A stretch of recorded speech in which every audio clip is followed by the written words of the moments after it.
Hello friends, బాగున్నారా? ఈరోజు మా టిఫిన్ అయితే సేమియా ఉప్మా అనమాట. ఇంకా దాకా పెట్టేసుకొని ఆయిల్ పోసాను. ఇంకా అది హీట్ ఎక్కిన తర్వాత తాలింపులు వేసుకున్నాను. అవి కూడా వేగిన తర్వాత ఉల్లిపాయలు, పచ్చిమిర్చి, కరివేపాకు వేసేసుకోవాలి. తర్వాత వాటిని వేపుకొని తర్వాత మనం దానికి తగ్గట్టు ఎసరు పోసుకోవాలి. సేమియా ఉప్మాకు కూడా ఒకటికి ఒకటే కదా, ఒక గ్లాస్ అయితే ఒక గ్లాస్ వాటర్ పోసుకోవాలి. అవి వేగిన తర్వాత ఎసరు పోసుకోండి. ఎసరు పోసుకున్న తర్వాత బాగా వేగాలన్నమాట. ఇంకా తర్వాత సేమియాలు తీసి పక్కకు పెట్టేసుకున్నాను. ఇప్పుడు ఎసరు పోసుకుందాము. దానికి ఎసరు సరిపడినట్టు పోసుకున్న తర్వాత మరుగు వచ్చేదాకా ఉంచాలి. మరుగు వచ్చిన తర్వాత సిమ్లో పెట్టుకొని ఉప్పు సరిపోయిందో లేదో చూసుకున్న తర్వాత అప్పుడు మనం సేమియా వేసుకొని ఒకసారి కలపెట్టుకున్న తర్వాత ఇంకా మనం మూత పెట్టి మగ్గ పెట్టుకోవాలి. బాగా కలుపుకోవాలి, లేదంటే ఇది కూడా ఉండకూడదు. ఇంకా కలపెట్టేసుకున్నాం కదా, ఒకసారి మూత పెట్టేసుకొని మగ్గనిద్దాము, ఉడకనివ్వాలి. ఒక 5 నిమిషాలు ఉడికితే సరిపోద్ది. ఇదిగోండి 5 నిమిషాల తర్వాత తీసి చూస్తే ఇదిగోండి ఉప్మా అయితే రెడీ అయిపోయింది. ఒకసారి మళ్ళీ కలబెట్టుకోవాలి. అలాగ ఉన్నప్పుడే దించేసుకోవాలండి, లేదంటే చల్లరిక బాగా గట్టిపడిపోద్ది. ఇక కలబెట్టేసుకున్న తర్వాత ఇంకా మనం సర్వింగ్ చేసేసుకుంటామే.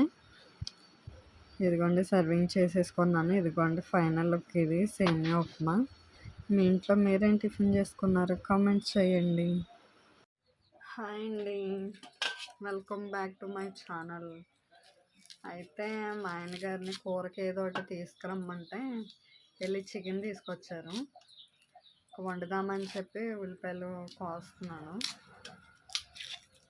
ఇంకేంటి, ఈరోజు బుధవారం కదా, మీ ఇంట్లో స్పెషల్స్ ఏంటి? నచ్చితే లైక్ చేయండి, కామెంట్ చేయండి. ఇదిగోండి మా ఆయన గారు చికెన్ తెచ్చారని చెప్పాను కదా, ఉల్లిపాయలు అయితే కోసేసాను. ఇప్పుడే పెన్నం పెట్టి పెన్నం హీట్ ఎక్కిన తర్వాత ఆయిల్ పోసుకుంటున్నా. సరిపడ్డట్టు ఆయిల్ పోసుకోవాలి. పెన్నం అయితే హీట్ ఎక్కేసిందండి ఆయిల్. ఇప్పుడు పచ్చిమిర్చి వేసేసుకుందాము.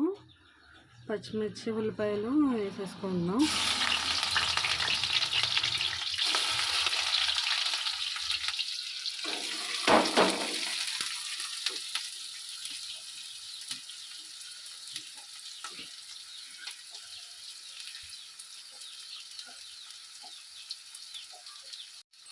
కలపెట్టేసుకున్నామండి. ఇది కొంచెం మగ్గాలి. ఇందులో వాటర్ వస్తుంది కదా, ఆ వాటర్ పోయేదాకా కూడా మగ్గించుకోవాలి. ఇప్పుడు ఉల్లిపాయ వేగేటప్పుడే సాల్ట్ కూడా వేసేస్తే బాగా మగ్గిపోతాయండి.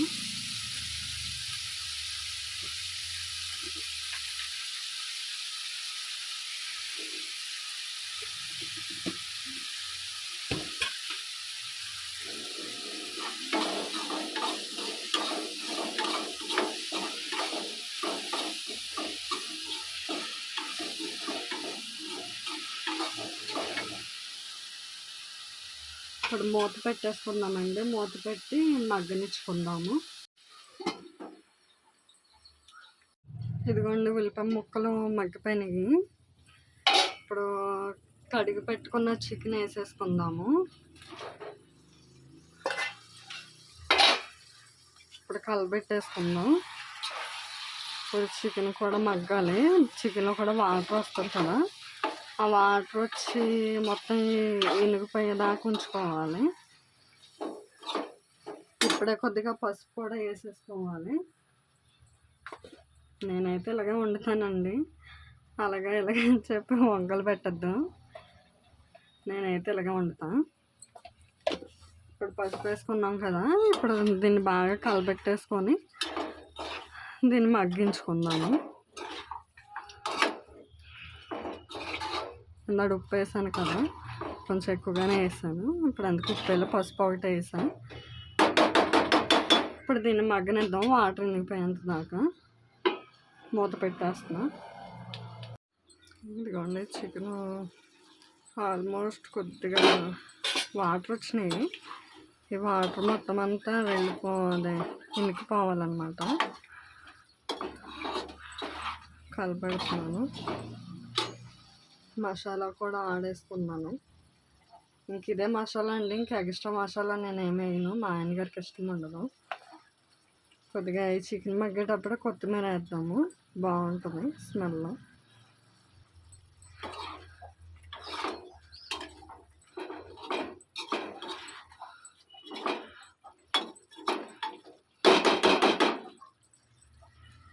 ఈ వాటర్ మగ్గిపోయిన తర్వాత అప్పుడు చూద్దాము. మూత పెట్టేస్తున్నాను. ఇదిగోండి, ఎలాగో చికెన్ కర్రీ వండుతున్నాను కదా అని ఇంకా పలావ్ కూడా వండుదామని తీసాను.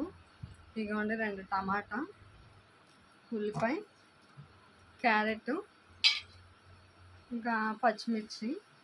ఇంతేనండి, ఇంతకు మించి వేయను, హడావిడిగా వండను. వేస్తాను నేను. చికెన్ ఎంతవరకు వచ్చిందో చూద్దామండి. ఇదిగోండి వాటర్ అంతా ఇనుకుపోయింది. ఇదిగోండి ఆయిల్ పైకి తేలుతుంది అనమాట. ఇలాగ ఉన్నప్పుడే మసాలా వేసుకుందాం.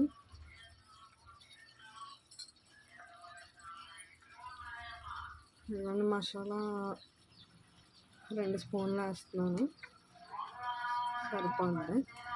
ఎక్స్ట్రా మసాలా ఏమైంది కదా, ఇంక ఇదే అన్నమాట. అందుకని కొంచెం మసాలా ఎక్కువ వేసాను, అల్లం వెల్లుల్లి పేస్ట్. తర్వాత కారం వేసుకుందాం, కారానికి తగ్గట్టు.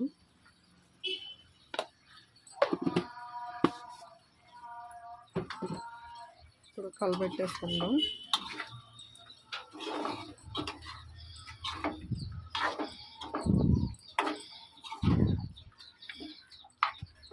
ఇంకేంటి ఫ్రెండ్స్, చెప్పండి, ఇంకేమైనా విశేషాలు ఉంటాయి. సబ్స్క్రైబ్ చేసుకోండి, కొత్తగా స్టార్ట్ చేశాను నేను. ఏమన్నా చిన్న చిన్న తప్పులు ఉంటే కనుక కొంచెం ఏమీ అనుకోవద్దు, ఇప్పుడిప్పుడే నేర్చుకుంటున్నాను. ఇదిగోండి కలబెట్టేసాను. కొంచెం వాటర్ పైకి, అదే నూనె పైకి వచ్చేదాకా మూత పెట్టి మగ్గనిద్దాము. కొద్దిగా అల్లం వెల్లుల్లి పేస్ట్ పచ్చిదనం పోవాలి కదా. కొద్దిగా కొత్తిమీర కూడా వేసుకుందాం ఇప్పుడే. కొత్తిమీర ఎంత వేసుకుంటే అంత టేస్ట్ కదండి నాన్ వెజ్కి. మూత పెట్టేస్తున్నా. కొంచెం ఆయిల్ పైకి తేలిన తర్వాత అప్పుడు వాటర్ పోసుకుందాం దాంట్లో. ఇదిగోండి కూర ఎంతవరకు వచ్చిందో చూద్దాము. ఇదిగోండి ఆయిల్ పైకి తేలిన కనిపిస్తుందా. ఇప్పుడు ఒకసారి కలబెట్టుకొని ఇందులోని దీనికి సరిపడ్డట్టుగా వాటర్ పోసుకుందాము. కూర అయితే మంచి కలర్ఫుల్గా కనిపిస్తుంది. ఇదిగోండి, మా చిన్నోడికి చికెన్ కూర అంటే చాలా ఇష్టం అండి. వాడి గురించి అన్న కంపల్సరీగా వండుతాను, వారానికి ఒకసారి అన్నా. చికెన్ తప్ప ఇంకేమి తినడం. మా పెద్దోడైతే అన్నీ తినేస్తాడు నాకులాగా. ఇప్పుడైతే కొంచెం వాటర్ పోసుకుందాం.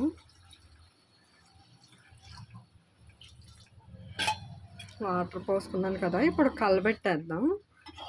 కలబెట్టేసి కొంచెం దగ్గరికి వచ్చేదాకా కూరని ఉడకనిద్దాము.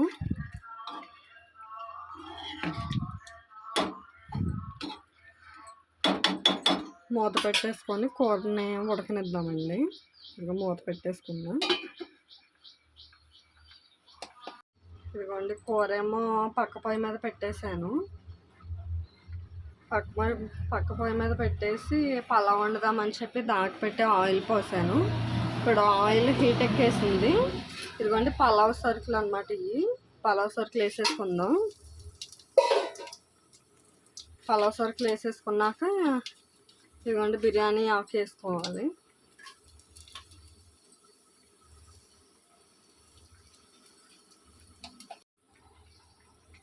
బిర్యానీ మసాలాలన్నీ వేసేసుకున్నాం కదా. ఇదిగోండి ఇప్పుడు ఉల్లిపాయ పచ్చిమిర్చి వేసుకుందాము. అవి వేగిన తర్వాత అప్పుడు క్యారెట్ టమాటా వేసుకుందాము.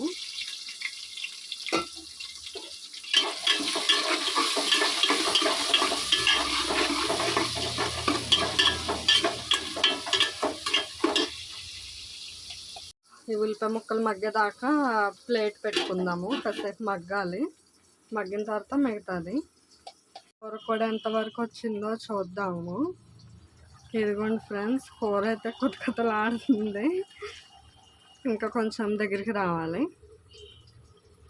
ఉల్లిపాయలు ఎంతవరకు వచ్చినాయో చూద్దాము.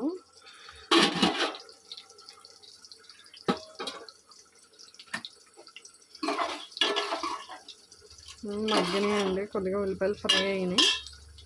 ఇదిగోండి ఇప్పుడు టమాటా క్యారెట్ వేసుకుందాము. నేను ఎక్కువ ఏమి వేయనండి, జీడిపప్పు కూడా వేస్తాను. ఐ థింక్ ఇప్పుడు సెంటర్కి వెళ్ళి తీసుకొచ్చేంత టైం లేదు, అందుకని ఇంకా ఉన్న వాటితో వండేస్తున్నాను.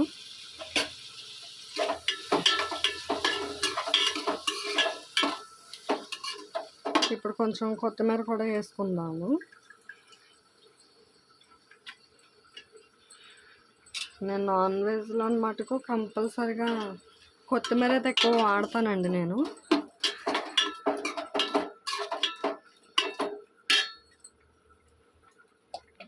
ఇప్పుడు మగ్గేటప్పుడే కొంచెం పసుపు, కొంచెం సాల్ట్ వేసుకుందాము, తొందరగా మగ్గిపోతాయి అన్నమాట. ఇప్పుడు పసుపు సాల్ట్ వేసుకున్నాం కదా, ఇప్పుడు వీటిని కలబెట్టుకొని ఇవి మగ్గేదాకా ఉంచుకుందాము. మెత్తపడి సాఫ్ట్గా అవుతాయి కదా, అప్పుడు దాకా మూత పెట్టుకుందాము. కూర ఎంతవరకు వచ్చిందో చూద్దాము. ఇదిగోండి ఇప్పుడు దాకా హైలో పెట్టి ఉడకనిచ్చాను. ఇప్పుడు వాటర్ సగానికి సగం తగ్గినాయి కాబట్టి మీడియంలో పెట్టి ఉడికించుకోండి. ముక్క అయితే బాగా ఉడికిద్ది అనమాట. హైలో పెడితే పులుసు అంతా ఇనిగిపోద్ది, ముక్క ఉడకదు అనమాట. అందుకే సిమ్లో పెట్టి మగ్గనిచ్చుకోవాలి. ఎంతవరకు మగ్గినాయో చూద్దాము. టమాటాని క్యారెట్ వేసాం కదా,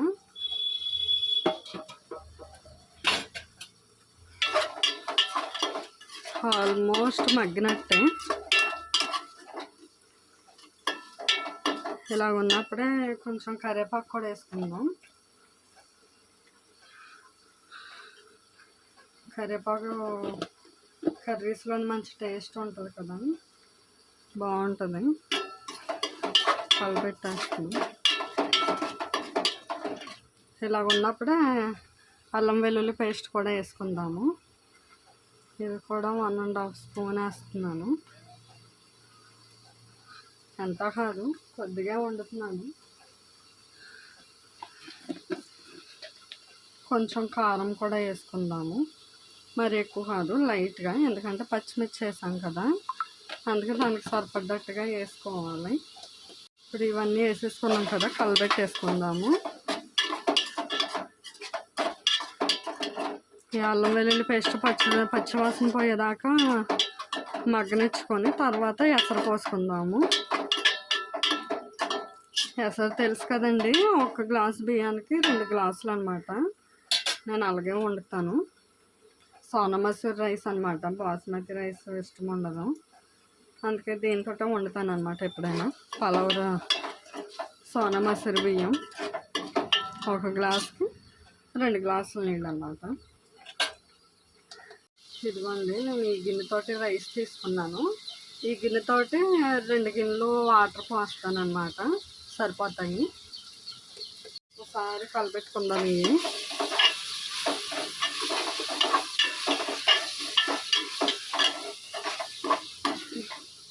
ఇదిగోండి మొత్తం వేగిపోయింది అన్నమాట. చూడండి, మంచి కలర్ఫుల్గా కనిపిస్తుంది కదా. ఇప్పుడు దీంట్లోనే మనం ఎసరు పోసేసుకుందాము. ఇదిగోండి, ఇంకో గిన్నె పోస్తాను అనమాట. 1 గిన్నె రైస్ తీసుకున్నాను కదా, ఇంకో గిన్నె వాటర్ ఇదిగోండి 2వ గిన్నె వాటర్ కూడా పోసేసాను. ఇంక ఇప్పుడు మొత్తం ఒకసారి కలబెట్టేసుకొని సాల్ట్ అన్నీ చెక్ చేసుకొని ఇంకా మూత పెట్టేసుకొని మరుగు వచ్చిన తర్వాత అప్పుడు మనం బియ్యం వేసుకుందాము. ఇదిగోండి మూత పెట్టేస్తున్నా, మరుగు వచ్చేదాకా చూద్దాము. ఇదిగోండి కూర ఎంతవరకు వచ్చిందో చూద్దాం. ఇదిగోండి దగ్గరికి వచ్చేసింది. ఇలాగ ఉన్నప్పుడే కట్టేసుకుంటున్నాయి. దీంట్లో కూడా సాల్ట్ అవి చూసుకొని కట్టేసుకుంటున్నాయి. ఇదిగోండి కట్టేస్తున్నా. కూర అయితే రెడీ అయిపోయింది. ఎలా కనిపిస్తుందండి? మంచి కలర్ఫుల్గా కనిపిస్తుంది కదా. నేను వండే కూర తప్ప ఇంకెవరుండే నాకు ఇష్టం ఉండదండి. నేను వండే కూరలన్నీ కూడా నాకు నచ్చుతాయి నాన్ వెజ్. ఇదిగోండి కర్రీ అయితే ఇలాగుంది. కర్రీ అయితే ఇంకా అయిపోయిందనమాట. ఇంకా పలావ్ ఒకటే ఉంది అవ్వడానికి. ఇదిగోండి ఎసరు అయితే మరుగుతుంది అన్నమాట. ఇదిగోండి ఎసరు పొంగు వచ్చింది. ఇప్పుడు మంట సిమ్లో పెట్టుకొని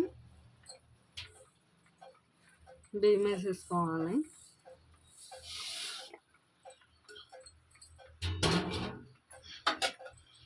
ఇప్పుడు కలబెట్టేద్దాము. ఒక 2 నిమిషాలు హై ఫ్లేమ్లోనే ఉడకనిచ్చి తర్వాత ఒక 5 నిమిషాలు మళ్ళీ మీడియంలో పెట్టి మగ్గనిచ్చుకోవాలి. ఇదైతే ఉడకనిద్దాం. ఫస్ట్ మూత పెట్టేస్తున్నా. ఇదిగోండి ఎంతవరకు వచ్చిందో చూద్దాము. ఇదిగోండి ఎసరు సగానికి సగం అయిపోయింది కదా. ఇలాగున్నప్పుడే సిమ్లో పెట్టుకొని మగ్గనిచ్చుకోవాలండి. 10 నిమిషాలన్నా అలా వదిలేస్తే చక్కగా మగ్గిపోద్ది. మంట అయితే తగ్గించేసా. ఇది మగ్గిన తర్వాత మళ్ళీ చూపిస్తాను. ఇదిగోండి చూద్దాము. మొత్తం మగ్గిపోయి ఉంటుంది. ఇదిగోండి మొత్తం వాటర్ అంతా దిగిపోయినాయి అన్నమాట.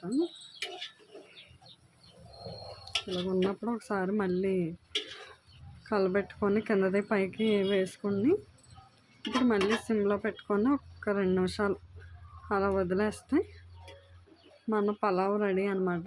కొంతమంది పలావ్ అంటారు, కొంతమంది బగారన్నం అంటారు. నేనైతే చిన్నప్పటి నుంచి పలావ్ అనే విన్నాను మా అమ్మగారు వండేటప్పుడైనా.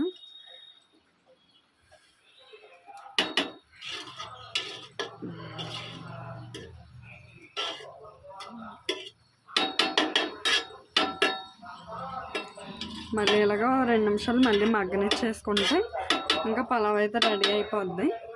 కట్టేసుకుంటున్నాయి. అప్పుడు మగ్గనిద్దాము ఒక 2 నిమిషాలు. ఒకసారి పలావ్ చూద్దామండి. మగ్గిపోయి ఉంటుంది. ఇదిగోండి మొత్తం మగ్గిపోయింది. మంచి కలర్ఫుల్గా కనిపిస్తుంది పలావ్ అయితే. ఇదిగోండి మొత్తం మగ్గిపోయింది. భలే ఉంది కదా.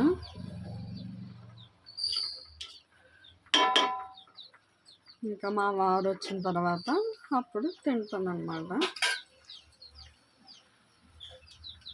పలావ్ చికెన్ కర్రీ అయితే రెడీ అయిపోయింది కదండి. ఇప్పుడు కొద్దిగా పెట్టుకొని టేస్ట్ చేస్తాను.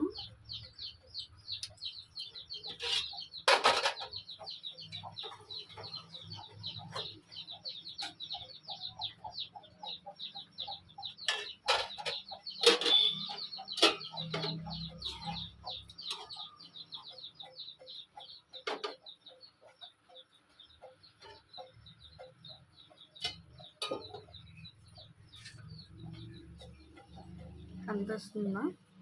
మంచి కలర్ఫుల్గా ఉంది రైస్ అను చికెన్ కర్రీ.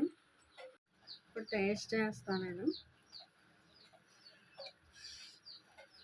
ఫుల్గా కాలిపోతుంది. ఇప్పుడే కదా గ్యాస్ కట్టాను.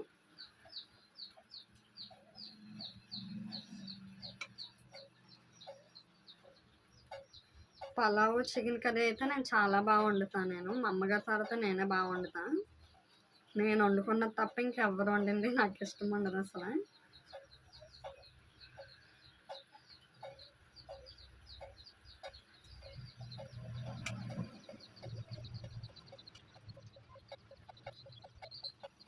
చాలా బాగుందండి రైస్ చికెన్ కర్రీ. ఇందులోకి నిమ్మకాయ ఉల్లిపాయ పెట్టుకుంటే అసలు చాలా బాగుంటుంది. వీడియో నచ్చితే లైక్ చేయండి ఫ్రెండ్స్. సపోర్ట్ చేయండి. నాకు నేను కొత్తగా స్టార్ట్ చేశాను కదా. నచ్చితే కనుక లైక్ చేయండి, కమెంట్ చేయండి. ఒకవేళ చిన్న చిన్న మిస్టేక్స్ ఏమన్నా వస్తే మటుకు ఏమీ అనుకోవద్దు. కొద్దిగా తెలుసో తెలియక ఏదో చేశానేమో. మ్యాక్సిమం అయితే నేను చేయను. Okay friends, bye. సబ్స్క్రైబ్ చేసుకోండి.